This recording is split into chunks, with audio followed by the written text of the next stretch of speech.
सुनाने प्रोग्राम जवाब खपे सां गॾु मां आहियां इम्तियाज़ मीर। हुकूमत छॾण जे लाइ तयारु आहियां, लेकिन इस्तीफ़ा न ॾींदुसि। इमरान ख़ान जो मौक़िफ़ आयो आहे त हिकु ॾींहुं पहिरियों तहरीक अदम एतमाद खां हिकिड़ो वॾो सरप्राइज़ ईंदो। पीपल्स पार्टी उन सरप्राइज़ खे चए थी त इहो इस्तीफ़ा हूंदो। सरप्राइज़ मूंखे टेलीविज़न ते ज्वाइन कियो आहे पाकिस्तान पीपल्स पार्टी के MNA प्रेसिडेंट वोमेन विंग है डॉक्टर शाहिदा रहमानी साहिबा। मैं आपको वेलकम करता हूँ अपने शो में। अब वो कहने थे अगर हुकूमत गिर भी गई तो मैं चुप नहीं बैठूंगा, हुकूमत छोड़ने के लिए तैयार हूं लेकिन इस्तीफा नहीं दूंगा। क्या कहेंगे इमरान खान साहब ने आज दो टोक अल्फाज में ये कहा है मीडिया के लोगों के साथ मुलाकात में।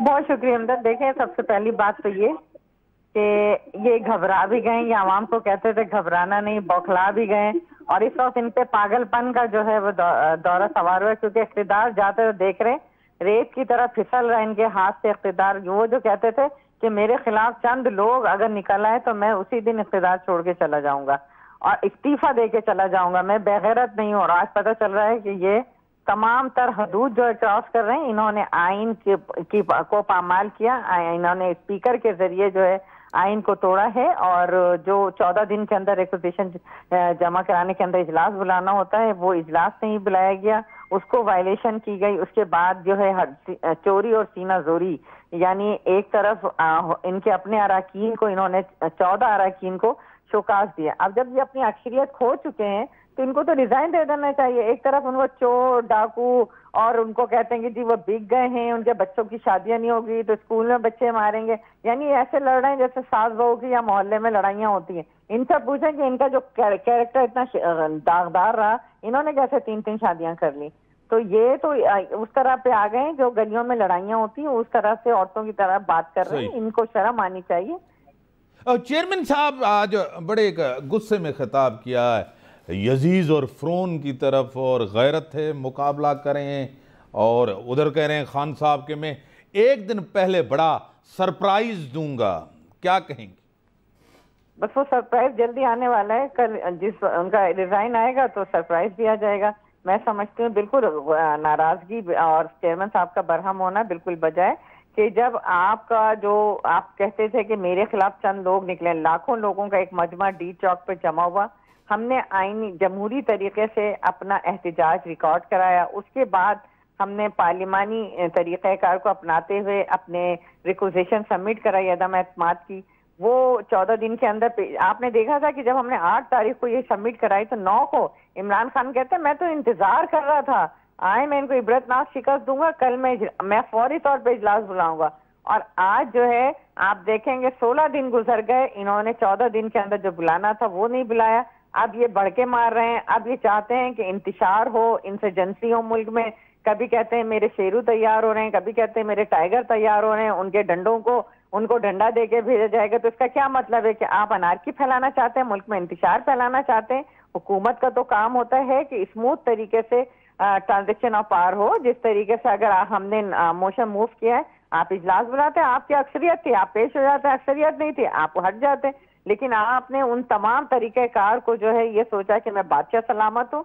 जाहिर बात है कि एक शख्स को जबरदस्ती इक़्तिदार में आया, सिलेक्टेड होकर आया, उसने कभी आवाम में नहीं गया, तो वो तो एक फिरौन बना हुआ था। वो तो आप ये देखें कि जिस दिन से चेयरमैन बिलावल भुट्टो जरदारी साहब कराची से निकले और उसके बाद उसको पिछपाई इख्तियार करना पड़ी। पहले उसने पेट्रोल की बिजली की कीमतों में कमी की, फिर आपने देखा कि वो चौधरी शुजात की अयादत के लिए गए, फिर ना सिर्फ ये बल्कि वो बहादुराबाद भी गए, फिर एक एक के घर जाना शुरू हुआ।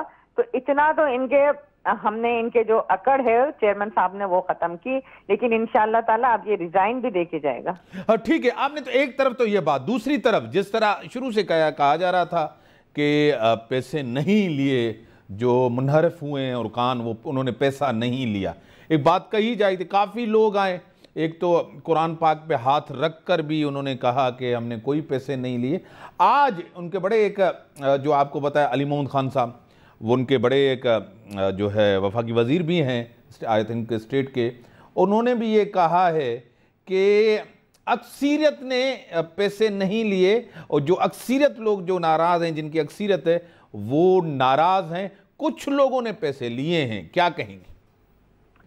देखिए जी, उन्होंने आधा सच बोला है और अभी भी आधा झूठ है। तमाम मेंबरान जो हैं इनकी पॉलिसियों से नाराज होकर आए हैं, उनको रिस्पेक्ट नहीं मिली, उनके काम नहीं हुए, और सबसे बड़ी बात ये कि वो जो आवाम से वोट लाए थे, लेकर आए थे, वो पीटीआई की जो टिकट्स पर आए थे, उन्होंने कहा था कि जी 1 करोड़ नौकरियां मिलेंगी, 50 लाख घर बनाकर दिए जाएंगे, हम कर्जा लेने नहीं जाएंगे, हम आईएमएफ में नहीं जाएंगे, वो तमाम, और हम तमाम तर प्रोटोकॉल खत्म हो जाएगा, यूनिवर्सिटीज बन जाएंगी, governor house, prime minister house, और आवाम के लिए इस्लाही प्रोग्राम होगा, हर महंगाई का तो तस्वुर नहीं होगा, एक ऐसी फलाही रियासत होगी।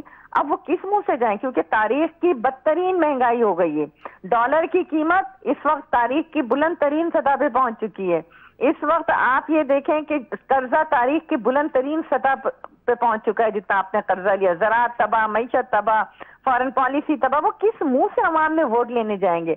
और यही वजह है कि ज्यादातर लोगों ने इसी में फलाह और आफियत चाही कि हम जो है बैक हो जाएं, और अब प्राइम मिनिस्टर पर अगर हम अदम एतमाद करेंगे तो अपने हलकों में जा सकते हैं। तो हकीकत तो ये है। अब कहते हैं, अब देखें, एक तो मुख्तलिफ बातें की जा रही हैं कि कोई पीपल्स पार्टी के जो है ना आसिफ अली जरदारी साहब के नज़रिया जो है कोई नज़रिया नहीं है, उनका नज़रिया सिर्फ पैसा है। आज बड़ी तनकीद की है इमरान खान ने, क्या कहेंगे इसके?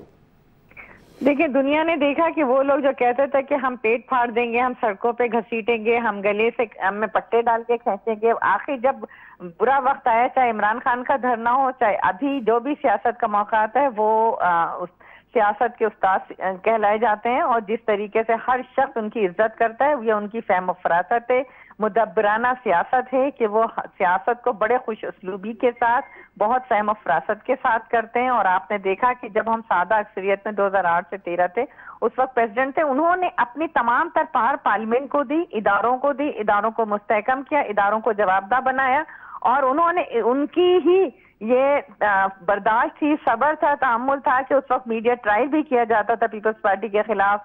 बहुत ज्यादा जो है आपने देखा उस वक्त पीएमएलएन और दूसरी पार्टीज जो है पीपल्स पार्टी के अगेंस्ट करप्शन के इल्जाम भी लगाती थी, लेकिन वो सिर्फ खंदा पेशानी के साथ तमाम तर इल्जामात को सहते रहे। लेकिन उन्होंने मुल्क में पहली मरतबा 5 साल जमहूरियत को तारीख में पाकिस्तान की पहली दफा कंप्लीट की।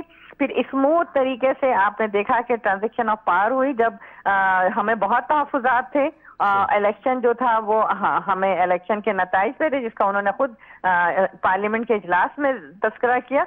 लेकिन उन्होंने इक़्तिदार को, वो चाहते थे कि इस मुल्क में जमहूरियत चले, और यही वजह है कि जब 2018 के इलेक्शन में फिर तहफ़्फ़ुज़ात थे और तमाम अपोजिशन पार्लियामेंट में नहीं जाना चाह रही थी, वो लेकर गए। और आपने देखा कि इनको बेनकाब किया, जो बुलंद बांग दावे करते थे, जो तब्दीली के ख्वाब दिखाते थे, जो जिनका काम सिर्फ बातें करना है, मुखालिफ पार्टीज पर इल्जाम लगाना है, कैरेक्टर असैसिनेशन करनी है, और ये कुरान की बात करते हैं, ये रियासत मदीना की बात करते हैं। तो कुरान में वाज़े तौर पे कि किसी पे इल्जाम लगाना, किसी पे बहतान लगाना, उसकी सख्त सजा है।